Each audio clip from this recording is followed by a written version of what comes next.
It's episode 15 of This Week in Track, and on today's show, Erriyon Knighton goes up a level, or two, or three. Athing Mu dominates at the Penn relays, why there should be distance relays, at least one, at the NCAA Outdoor Championships, and the two types of track and field meets. Let's begin. The first, what moment of the track and field season happened at a meet in LSU where Erriyon Knighton, just 18 years old, ran 19.49 in the 200. And if you don't know which one Knighton is, he's the one in the middle of the track that's making your head currently explode. This was just incredible. Everybody thought Knighton was good, this soon. Maybe not. It doesn't even lean really crossing the finish line. You look at the all-time list, only Bolt, Blake, and Michael Johnson have run faster. War Athletics put out this tweet as well. Is the world record under threat?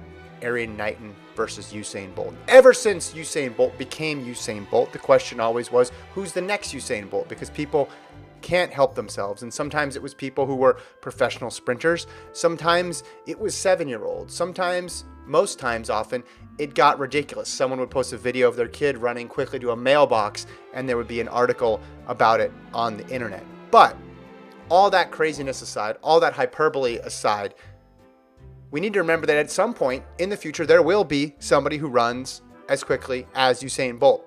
Does this mean Erriyon Knighton's going to go on and run 19:19?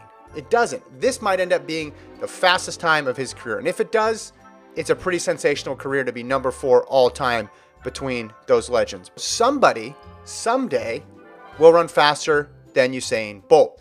Will it be Knighton?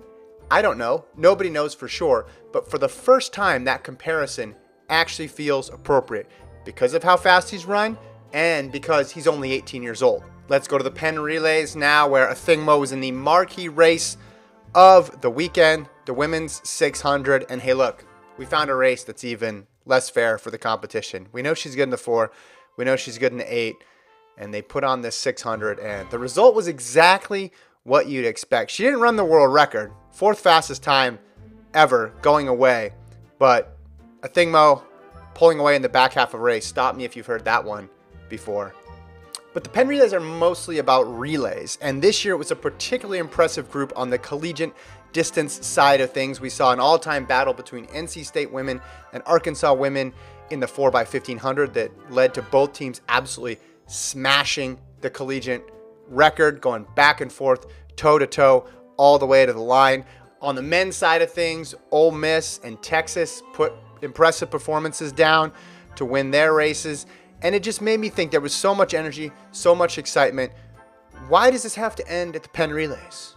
Why can't we continue this forward again? Why can't we have the rematch with some of these teams in a couple weeks in Eugene? Now, I'm not asking to have the 4x15 or the 4x-mile. I love them. I understand not everybody loves them. But the 4x8, the DMR, can we have one of those? We have the 4x1 and the 4x4. Can we have one distance relay out there? I think the result would be spectacular. You could have them qualify based on time, just run one race, don't need to do prelims.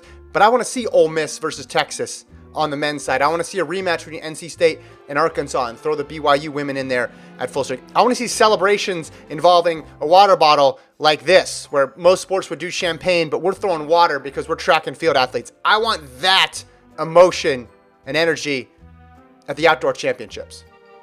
Speaking of the Penn relays, it was my first time going. I want to share some of my thoughts about what makes Penn special. And I was thinking about track in general, and there's 2 types of meets in track. This is how I break it down: grandstand meets and infield meets. Now, infield meets are most of the ways track fans get introduced to track, right? Those are high school or youth meets primarily. Lots of competitors. The action is a bit chaotic. Maybe it's fast-paced, race after race after race. I call them infield meets because lots of people end up on the infield, be it coaches, athletes, a ton of officials. Sometimes even spectators make their way out there. And sometimes that's by design, but sometimes it's just because it's so big that it's hard to keep all of it bottled up in the grandstand. Now, the other type is grandstand meets. So those are usually higher stakes. Those are your Olympics, your World Championships, your Diamond Leagues, even at the lower level, state championships or NCAA championships. A bit more formal, maybe they have a set schedule. Everything is in its place, which means there's less commotion going on the infield. Now later you realize that there are pro and college meets that can be considered infield meets. Those early season meets where you have some of the best athletes hopping in all comers events, or maybe it's a time trial type setup. Fans are on the track, a little bit more chaotic.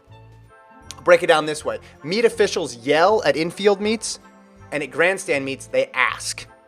And Penn Relays is both, and that's what makes it unique. They have huge fields. You have 100-year-old runners and middle schoolers. You have small colleges and D1 powers. You have a huge crowd, and the energy comes from the stands, bounces off the track, and goes right back into the grandstand.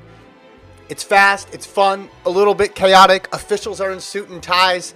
So it gets all the aspects of track in 3 days. Also, the Jamaican Prime Minister was there, which was pretty cool.